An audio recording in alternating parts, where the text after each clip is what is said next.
En fin d'après-midi, le 29 avril 1945, une foule se rassembla sur la place Loreto à Milan. À des poutres pendait un corps au visage défiguré et aux pieds liés, à peine reconnaissable au milieu des coups et des insultes. C'était Benito Mussolini, l'homme qui avait promis de rendre à l'Italie sa grandeur impériale et qui désormais pendait la tête en bas comme un trophée de guerre. Après 20 ans de domination absolue, de pacte avec Hitler et de conquêtes violentes, il implora la clémence déguisée en soldat. Il ne l'obtint pas, il fut exécuté sans jugement et exposé à titre d'avertissement. Mais ce ne fut pas sa mort qui fut la plus troublante, plutôt la fureur déchaînée sur son cadavre. Pourquoi cette foule déversa-t-elle sa haine sur un corps inerte? Quelles violences se prolongèrent même après sa mort? Pour comprendre cette fin, il faut remonter aux origines du DUS et suivre son parcours de l'agitation socialiste au crépuscule de son empire. Bienvenue dans Wartime Archive. La marche vers le pouvoir. De retour en Italie en 1909, Mussolini adhéra au Parti socialiste et devint directeur du journal Avanti. Sa prose incendiaire attaquait la monarchie, l'Église et les libéraux. Il soutenait les grèves ouvrières et encourageait la violence contre ses adversaires. Son style, mélange de radicalisme et de nationalisme, lui valut la notoriété. Lorsque éclata la Première Guerre mondiale, la majorité du parti défendait la neutralité. Mais Mussolini changea de position. Il écrivit des articles en faveur de l'entrée de l'Italie dans le conflit, arguant que la guerre pouvait ébranler l'ordre libéral et ouvrir la voie à une révolution nationale. Cette trahison idéologique lui coûta l'exclusion du parti et le laissa isolé. Cependant, des industriels et des nationalistes le virent comme un allié utile et lui fournirent des fonds pour fonder Il Popolo d'Italia, un journal interventionniste, et le soutinrent comme une voix capable de canaliser le mécontentement. En 1915, Mussolini s'engagea comme bersaglière et combattit sur le front alpin. Il fut blessé par l'explosion d'un mortier et passa des mois alité. Cette expérience renforça son idée que la violence et la discipline pouvaient transformer l'Italie. Pendant sa convalescence, il planifia son retour en politique. Le pays était en convulsion, inflation, chômage et agitation sociale alimentaient la peur d'une révolution. Des paysans occupaient des terres, des ouvriers prenaient possession d'usines et l'État semblait incapable de maintenir l'ordre. Mussolini exploita ce chaos. En mars 1919, il fonda à Milan les Fasci di Combattimento, un mouvement rassemblant d'anciens combattants au chômage, des syndicalistes désabusés, des étudiants nationalistes et des aventuriers. Son programme mêlait des revendications radicales journées de 8 heures, vote des femmes, enseignement laïque, confiscation des biens ecclésiastiques et un nationalisme réclamant la récupération de territoires de l'ancien empire romain. La véritable force des fascis était leur milice de chemises noires. Les escouades fascistes devinrent le bras armé du mouvement. Composée de vétérans, de délinquants et de jeunes exaltés, elle parcourait le nord de l'Italie en attaquant syndicats, coopératives et journaux socialistes. Armés de gourdins, de pistolets et d'huile de ricin, ils frappaient des conseillers municipalités de gauche, incendiaient des sièges de partis et expulsaient des élus. Les grands propriétaires terriens, les industriels et la petite bourgeoisie, craignant une révolution, financèrent ces bandes paramilitaires qui offraient une protection en échange de l'impunité. La violence fasciste fut bientôt perçue comme une garantie d'ordre. En 1921, le mouvement se transforma en Parti national fasciste, avec plus de 250 000 membres. Les chemises noires adoptèrent les symboles de la Rome antique, le faisceau, une hache entourée de verges comme emblème, le salut romain au bras tendu et une esthétique militaire de discipline et de force. L'État libéral, affaibli par les grèves et les divisions internes, ne sut pas arrêter les fascistes. En octobre 1922, Mussolini et ses chefs régionaux organisèrent la marche sur Rome. Ils disposèrent des colonnes de miliciens autour de la capitale et projetèrent de s'emparer des ministères et des gares. Le président du Conseil Luigi Facta voulut déclarer l'état de siège, mais le roi Victor Emmanuel III s'y opposa. Il redoutait une guerre civile et se méfiait de l'armée, dont les généraux sympathisaient avec le fascisme. Le 29 octobre, Mussolini arriva à Rome et se présenta devant le monarque. Avec seulement 35 députés, mais avec l'appui des milieux d'affaires, de l'Église et d'importants secteurs militaires, il reçut la charge de former le gouvernement. Peu après, le Parlement lui accorda des pouvoirs extraordinaires pour restaurer l'ordre et réformer la Constitution. Ainsi commença son ascension au pouvoir. Le mouvement, né en réaction à l'agitation sociale, devint un parti de gouvernement, tandis que les chemises noires continuaient d'agir comme instruments d'intimidation et de violence. Dans sa jeunesse, Mussolini alterna les emplois de maître d'école, journaliste et agitateur, et fut arrêté à plusieurs reprises pour avoir incité des grèves en Suisse et en Autriche. Il dirigea l'hebdomadaire La Lotta di Classe, où il dénonçait les patrons et promouvait la syndicalisation. Sa rupture avec le pacifisme socialiste répondait à son désir de fusionner nationalisme et révolution. Après le front, il rencontra des industriels et des militaires qui le convainquirent que l'Italie avait besoin d'un chef fort. Il fut influencé par des auteurs comme Nietzsche et Sorel, qui exaltaient la volonté de puissance. Le succès des fascis résida dans leur capacité à rallier d'anciens combattants frustrés, des artisans effrayés par le socialisme, des propriétaires terriens avides d'ordre et des jeunes cherchant l'appartenance à travers défilés et symboles. Cet amalgame transforma Mussolini de boutefeu en homme d'État, sans renoncer à l'intimidation. État totalitaire censure, peur et culte de la personnalité. À peine installé au pouvoir, Mussolini promit de respecter les institutions et de modérer ses partisans. Il nomma des libéraux et des catholiques au gouvernement, chercha l'appui de l'Église et adopta un ton conciliant. Cependant, derrière cette façade, il travaillait à démanteler le système démocratique. En décembre 1923, il fit adopter la loi Acerbo, qui accordait aux listes arrivées en tête les 2/3 des sièges au Parlement. Aux élections d'avril 1924, au milieu d'intimidations, de fraudes et de violences, les fascistes obtinrent cette majorité artificielle. Quelques mois plus tard, le député socialiste Giacomo Matteotti dénonça les irrégularités et les crimes des escadrons fascistes. Quelques jours après, il fut enlevé et assassiné par des hommes liés au parti. La société fut horrifiée et l'opposition se retira du Parlement en signe de protestation. Mussolini survécut à la crise grâce au soutien du roi, de l'armée et des élites économiques. En janvier 1925, il prononça un discours où il assumait la responsabilité de la violence et déclarait que l'État fasciste ne reculerait pas. Dès lors, le régime devint une dictature ouverte.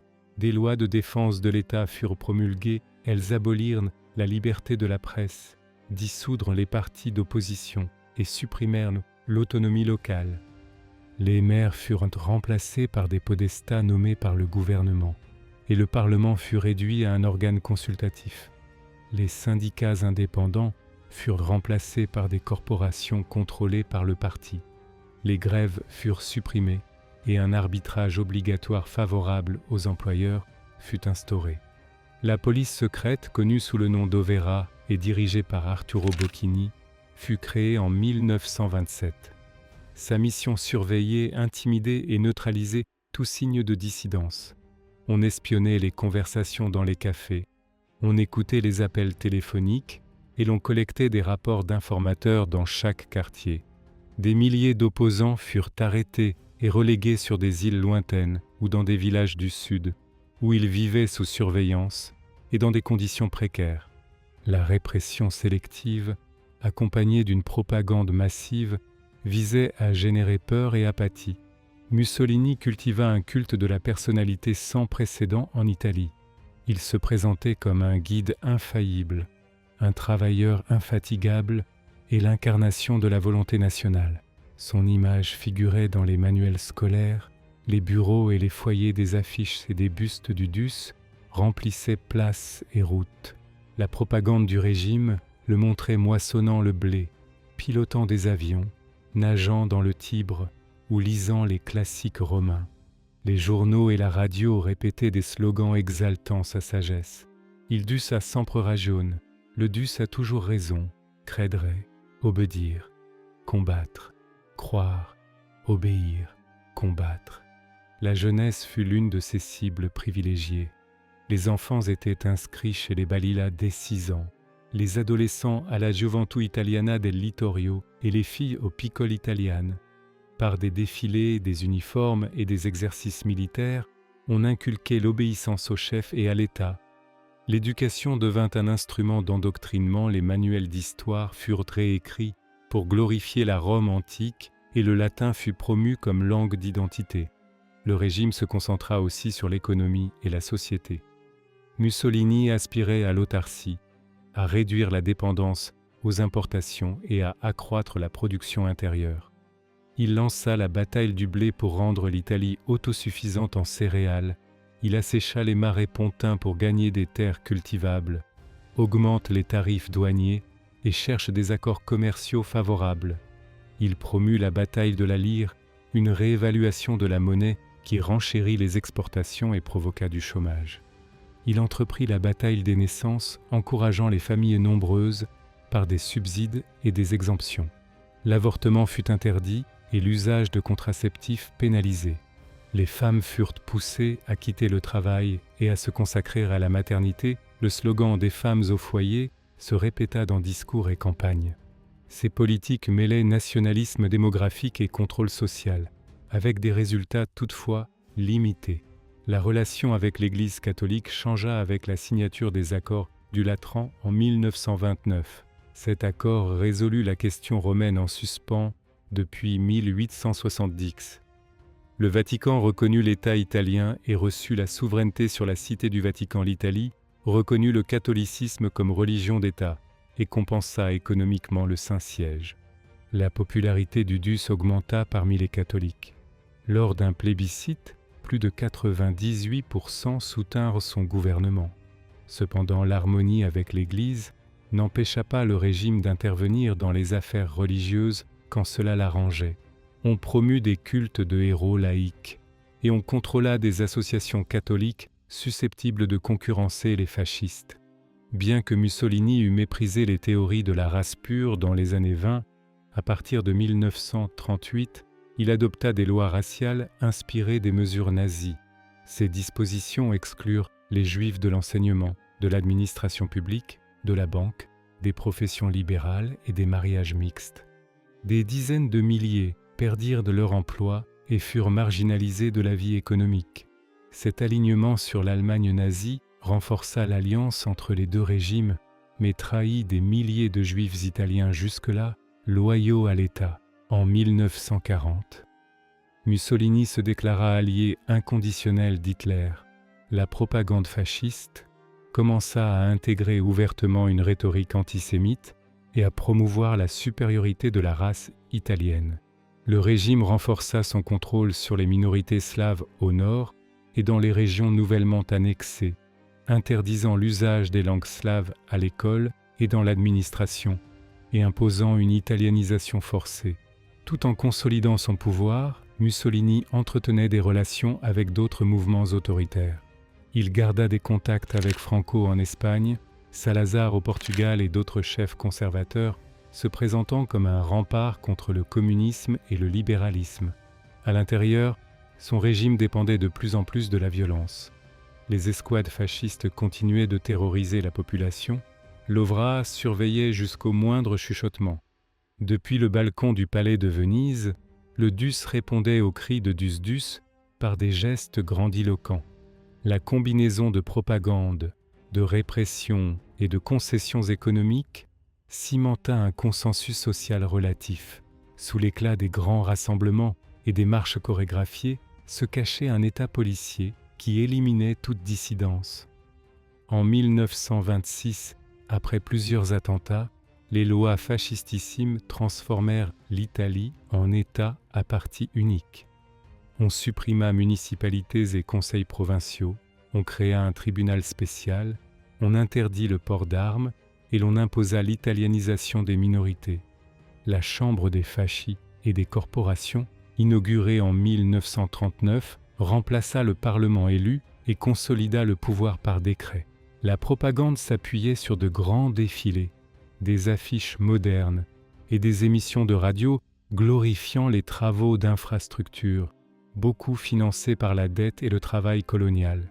La délation devint un outil de contrôle, et la censure modela le paysage culturel, le cinéma et l'opéra servaient de vitrine au régime, tandis que nombre d'intellectuels émigraient.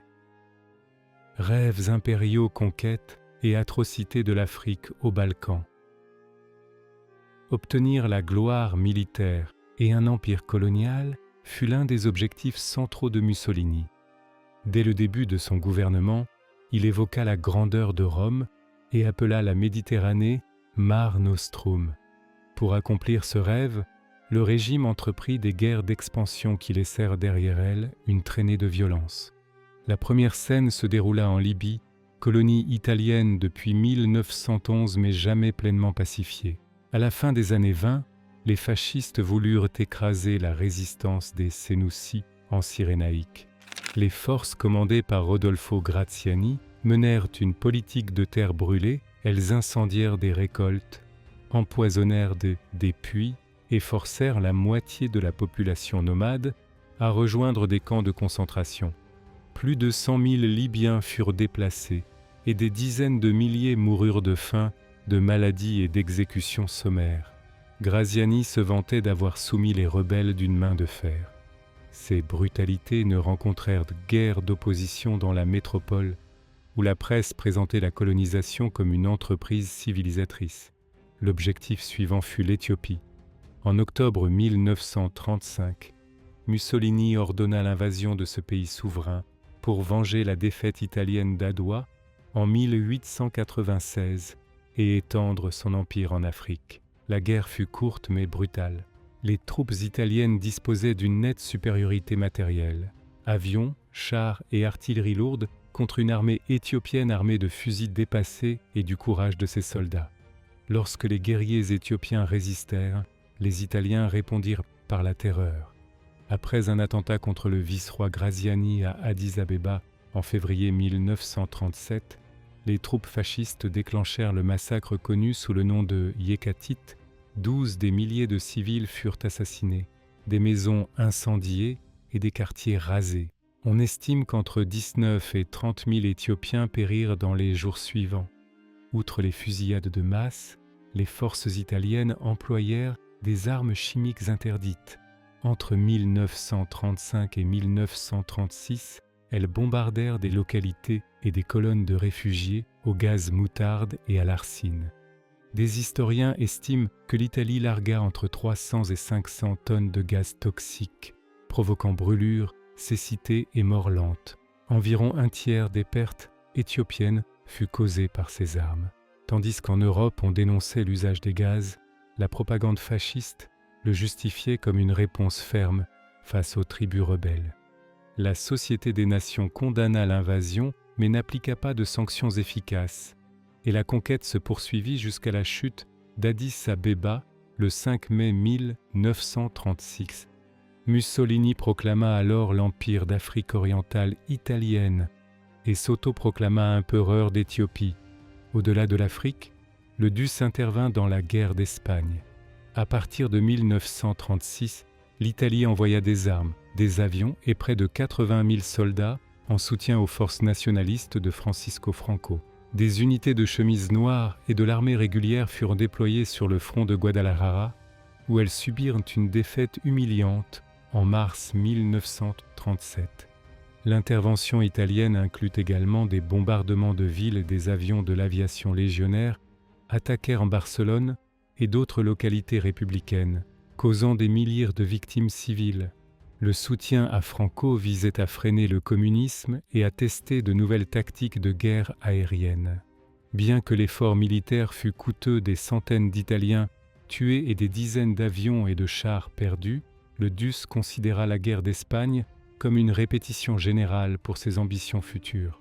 Après l'Espagne, Mussolini chercha à étendre son influence dans les Balkans. En avril 1939, il occupa l'Albanie avec très peu de résistance, installant Victor Emmanuel III comme roi d'Albanie, Ce fut le prélude à son aventure la plus téméraire, l'invasion de la Grèce en octobre 1940. Le Duc espérait une victoire rapide qui renforcerait son prestige face à Hitler. Cependant, l'armée italienne était mal équipée et mal commandée. Les troupes grecques repoussèrent l'offensive et contre-attaquèrent en Albanie. La guerre en montagne durant l'hiver causa de lourdes pertes. Des dizaines de milliers d'Italiens furent tués, blessés ou portés disparus. Ce ne fut que l'intervention allemande en avril 1941 qui permit de vaincre la Grèce. Honteux mais non amendé, Mussolini participa ensuite à l'occupation de la Yougoslavie, où les forces italiennes commirent des représailles contre les civils. En juillet 1942, dans le village croate de Podum, les chemises noires fusillèrent plus de 90 hommes, déportèrent presque tous les habitants et incendièrent les maisons en représailles aux activités partisanes. Ce type de massacre se répéta en Slovénie et en Dalmatie, villages rasés, hommes exécutés, femmes agressées et enfants déportés. Des centaines de milliers de Slovènes et de Croates furent envoyés dans des camps d'internement. La répression brutale fit de la population locale une alliée des partisans et alimenta une guerre de guérilla qui épuisa les troupes italiennes jusqu'à la fin du conflit. En Libye, en Éthiopie, en Espagne, en Grèce et dans les Balkans, le fascisme révéla sa nature agressive et coloniale. Les conquêtes se justifiaient au nom de l'honneur national et de la renaissance impériale, mais en pratique, elles impliquaient déportation, travail forcé, usage d'armes chimiques et extermination de populations. Mussolini insistait pour que l'Italie occupe le rang qui lui revenait parmi les puissances, et sa rhétorique trouvait un écho auprès d'une partie de la population avide de prestige. Les coûts humains et économiques furent énormes. La guerre permanente éroda l'économie, épuisa l'armée et sema le ressentiment dans les territoires occupés. La persécution des minorités, y compris la déportation de plus de 7500 juifs italiens vers des camps d'extermination, marqua l'aspect le plus sombre de la politique fasciste. Tandis que le DUS prononçait des discours triomphalistes, le sang versé en Afrique et en Europe assombrissait son projet impérial. Guerre mondiale, échec militaire et effondrement du régime. L'entrée de l'Italie dans la Seconde Guerre mondiale fut le tournant qui scella le destin de Mussolini. Le 10 juin 1940, alors que la France était au bord de l'effondrement face à l'invasion allemande, le DUS annonça que l'Italie rejoignait le conflit aux côtés de l'Axe. Son calcul était opportuniste et il voulait obtenir des territoires et du prestige sans assumer de grands risques. Il croyait que la guerre se terminerait rapidement, le Royaume-Uni vaincu et la France battue. Le pari se révéla désastreux. Les forces armées italiennes manquaient de chars, d'avions et de navires modernes, leur doctrine était dépassée et la logistique déficiente. En Afrique du Nord, des troupes italiennes furent balayées par un contingent britannique plus réduit, ce qui obligea Hitler à envoyer l'Africa Corps sous le commandement d'Erwin Rommel. En Méditerranée, la Regia Marina subit des pertes face à la Royal Navy. Le mythe de la puissance militaire italienne s'effondra. Le front des Balkans fut également un désastre. En octobre 1940, l'invasion de la Grèce échoua. Les troupes italiennes furent stoppées et repoussées en Albanie. Fin 1940 et début 1941, l'armée grecque avança sur des territoires albanais occupés par l'Italie. La campagne coûta des dizaines de milliers de pertes, environ 13 755 morts, 50 874 blessés et 25 067 disparus, en plus de dizaines de milliers de malades et gelés. L'hiver montagnard et la résistance grecque mirent à nu l'incompétence du commandement fasciste. Ce ne fut que grâce à l'intervention allemande, en avril 1941, que la Grèce fut vaincue, mais le prestige de Mussolini en sortit gravement entamé. Les relations avec l'Allemagne nazie oscillèrent entre admiration et tension. Dans les années 30, Mussolini considérait Hitler comme un disciple imitant ses méthodes. Ils se rencontrèrent pour la première fois en 1934. À Venise, le duc se présenta en grand uniforme et traita son interlocuteur avec condescendance. Hitler, encore hésitant, se montra déférent. Après l'invasion italienne de l'Éthiopie et la remilitarisation de la Rhénanie, la situation s'inversa. En mai 1939, ils signèrent le pacte d'Acier, un traité d'assistance militaire qui, en pratique, subordonnait Rome à Berlin. Dès lors, le duc devint un partenaire mineur, contraint de suivre l'agenda du Reich. La dépendance apparut clairement lors de la conférence de Feltre. En juillet 1943, Rome sous les bombes et les Alliés progressant en Sicile, Hitler monologua sur des armes secrètes et ignora les supplications de Mussolini. Cette humiliation précipita sa chute. En 1941, l'Italie participa à l'invasion de l'Union soviétique avec le corps expéditionnaire italien en Russie. À son apogée, le contingent atteignit 235 000 hommes. Mal équipés pour l'hiver, les soldats italiens subirent des pertes terribles. Le désastre s'acheva lors de l'offensive soviétique de 1942 et 1943. Des dizaines de milliers furent tués, blessés ou faits prisonniers. Sur le front intérieur, rationnement, bombardement et censure alimentaire, le mécontentement. La propagande ne pouvait plus masquer les défaites. Au début de 1943, la production industrielle s'effondra et la faim s'étendit parmi les familles ouvrières. Des grèves à Turin et Milan annoncèrent l'effondrement. Le coup de grâce arriva en juillet 1943 avec le débarquement allié en Sicile. Les forces italiennes s'écroulèrent face à la supériorité ennemie et au manque de morale. Le 19 juillet, Rome fut bombardée et la panique se répandit. Le 24 juillet, le Grand Conseil du fascisme se réunit pour la première fois depuis près de 20 ans et approuva la motion de Dino Grandi visant à rendre des pouvoirs au roi. Le lendemain, Victor Emmanuel III destitua Mussolini et le fit arrêter. La nouvelle déclencha des manifestations de joie et la chute symbolique de statues du doute. Quelques semaines plus tard, des commandos allemands dirigés par Otto Skorzeny le libérèrent au Campo Imperator. Après sa rencontre avec Hitler, il fut placé à la tête d'un État fantoche dans le nord, la soi-disant République sociale italienne. Une république de marionnettes, salauds, purges et résistance. La République sociale italienne, fondée par Mussolini en septembre 1943, fut un État artificiel entièrement dépendant de l'Allemagne. Son territoire englobait le nord et une partie du centre de l'Italie, avec siège dans la petite localité de Salo, sur les rives du lac de Garde. Le duc était formellement chef de l'État et du gouvernement, mais les décrets venaient des autorités nazies. Rudolf Rahn, ambassadeur spécial d'Hitler, et Karl Wolff, commandant des SS en Italie, prenaient les décisions essentielles. Mussolini vivait entouré d'escortes allemandes, avec sa correspondance contrôlée et ses déplacements restreints. Le régime tenta de reconstituer l'ancien parti fasciste sous le nom de Parti fasciste républicain. Il se proclama fidèle aux principes de 1919, promettant une nouvelle révolution sociale qui nationaliserait l'industrie et confisquerait les biens de la bourgeoisie traîtresse. Dans les faits, ces proclamations n'étaient que propagande. Les grandes entreprises continuèrent de produire pour l'Allemagne et nombre de bourgeois collaborèrent avec les nazis. L'un des actes les plus significatifs de la RSI fut la déportation des Juifs. Bien que les lois raciales de 1938 les eussent déjà exclus de la vie publique, le nouveau régime alla plus loin, il collabora activement avec la Gestapo pour leur arrestation et leur envoi dans les camps d'extermination.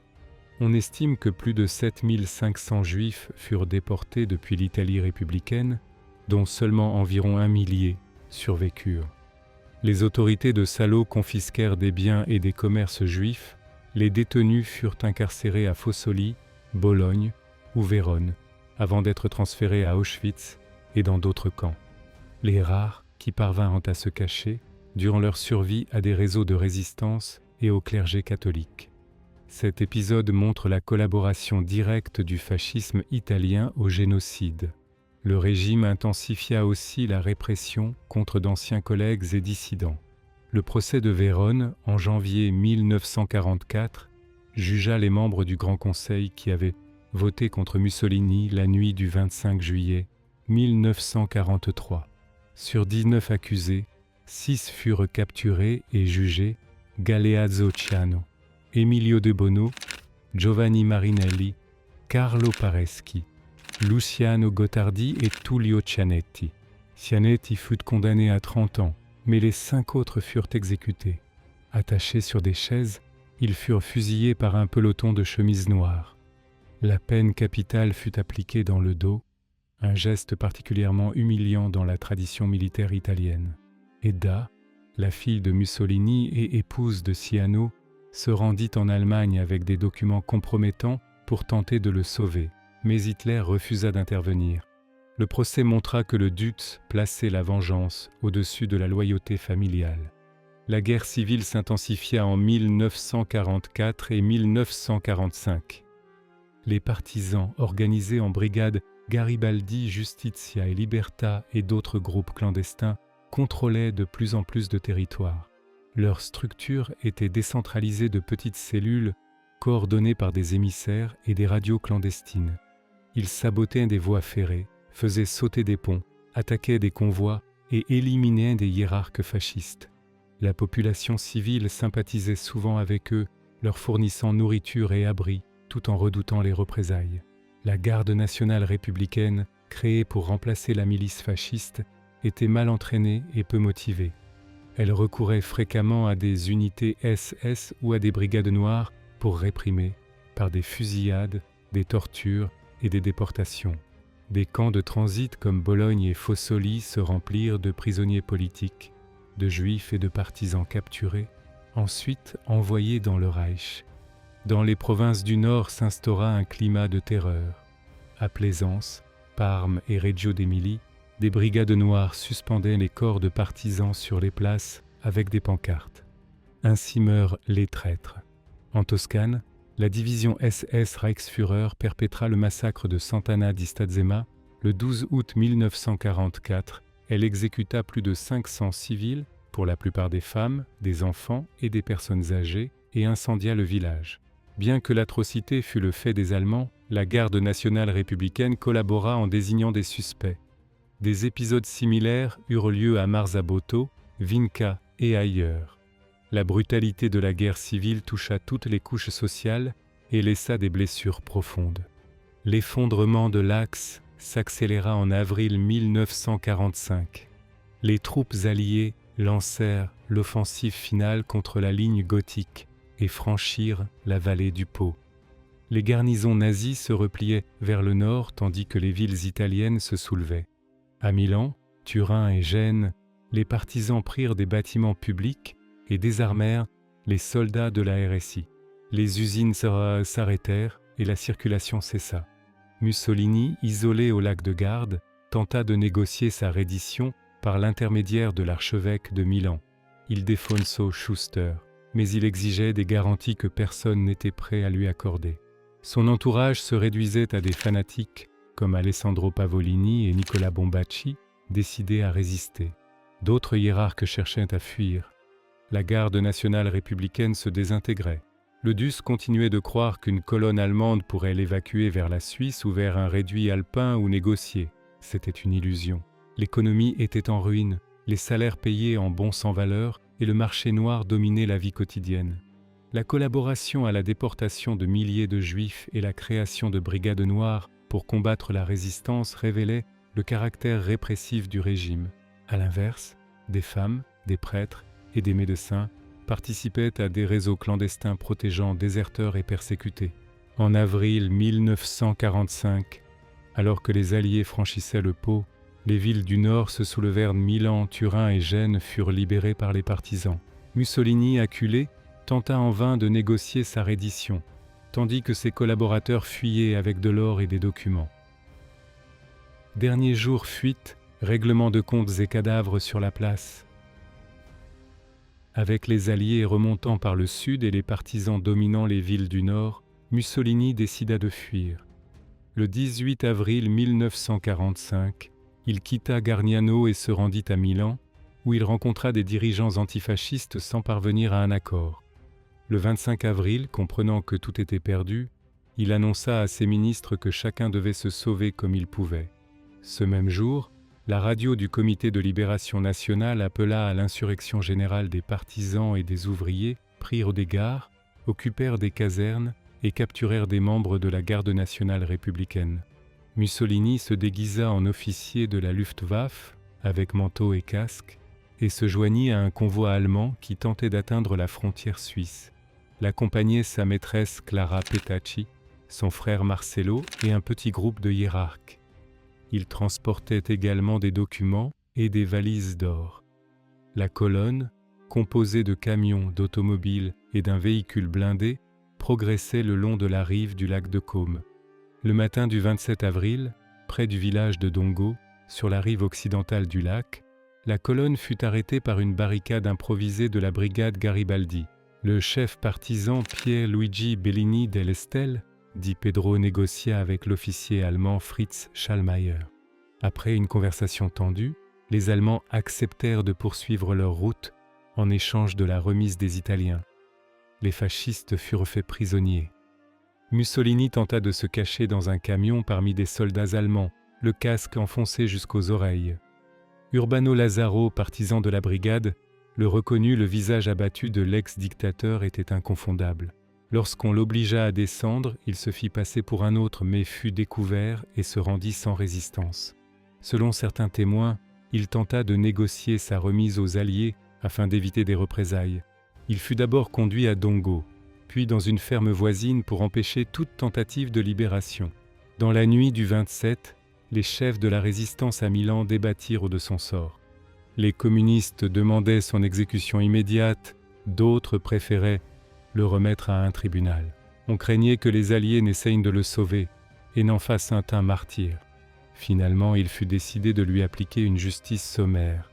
Walter Audicio, connu sous le nom de Colonnello Valerio, fut désigné pour exécuter la sentence. Le matin du 28 avril, Audicio, accompagné d'Aldo Lampredi et d'autres partisans, conduisit Mussolini et Clara Petacci à Giulino di Mezzegra. Ils s'arrêtèrent devant la Villa Belmonte, une maison avec un petit jardin entouré d'un mur et d'une grille de fer. Mussolini et Petacci furent sommés de descendre et de se placer contre le mur. Audicio lut une brève déclaration au nom du Comité de libération nationale le condamnant pour l'oppression du peuple italien et la guerre. L'arme d'Audicio s'enraya et il dut échanger sa mitraillette contre une autre. Selon certains récits, Mussolini ouvrit son manteau et dit « Tirez-moi dans la poitrine ». Audicio tira d'abord sur Clara Petacci, puis sur Mussolini. Les corps s'effondrèrent. Le Duce fut achevé d'une balle dans la tête. Il était 4h10 de l'après-midi. Ce même jour, à Dongo, 15 autres hiérarques fascistes furent exécutés, dont Alessandro Pavolini et Nicola Bombacci. Les cadavres de Mussolini et de Petacci furent chargés sur un camion avec ceux des autres exécutés et transportés à Milan. À l'aube du 29 avril, ils arrivèrent place Loreto, où l'année précédente les fascistes avaient pendu les corps de 15 partisans. Les corps furent jetés à terre devant une station-service. En quelques minutes, une foule de Milanais se rassembla. Hommes, femmes et jeunes, beaucoup victimes de la répression fasciste, libérèrent leur rage contenue, ils piétinèrent des cadavres, crachèrent, lancèrent des pierres et des coups. Une vieille femme vida un revolver sur le corps de Mussolini en hurlant les noms de ses fils morts à la guerre. Pour éviter que les corps ne soient mis en pièces, les partisans décidèrent de les suspendre la tête en bas à une poutre métallique. Les photographies de ce moment montraient le Duce au visage tuméfié et aux yeux ouverts, aux côtés de Clara Petacci et d'autres dirigeants fascistes. La scène devint une image iconique de la défaite du fascisme. Après ce spectacle, les corps furent transférés à l'Institut de médecine légale pour autopsie. Il fut certifié que Mussolini avait été atteint par de multiples tirs, dont 4 mortels près du cœur. Il fut enterré dans une tombe anonyme au cimetière de Musocco, en périphérie de Milan. En avril 1946, un groupe de néofascistes dirigé par Domenico Lecisi vola le corps du Duce. Pendant des mois, la police rechercha la dépouille en vain. Elle la retrouva finalement en août et la cacha au monastère capucin de Cerro Maggiore pendant 11 ans. En 1957, le gouvernement autorisa la famille Mussolini à l'inhumer dans la crypte de Predapio, son village natal. Depuis, sa tombe est devenue un lieu de pèlerinage pour admirateurs et curieux. Chaque 28 avril, des groupes néofascistes s'y réunissent pour rendre hommage à l'homme qui entraîna l'Italie dans une guerre désastreuse et finit pendu comme un trophée. La fin de Mussolini eut des répercussions au-delà de l'Italie. En apprenant la nouvelle, Adolf Hitler comprit qu'il ne devait pas être capturé. Le 30 avril, le Führer se suicida dans son bunker à Berlin, aux côtés d'Eva Braun. La brutalité de l'exécution émouvit le monde, certains y virent la justice, d'autres la vengeance. Pour l'Italie, le corps suspendu sur la place symbolisait la libération d'un cauchemar de 2 décennies. Les blessures laissées par le fascisme mirent du temps à se refermer, et son ombre continua d'influencer la politique italienne. La tombe de Predapio et les manifestations de sympathisants montrent que la figure de Mussolini suscite encore divisions et débats historiques.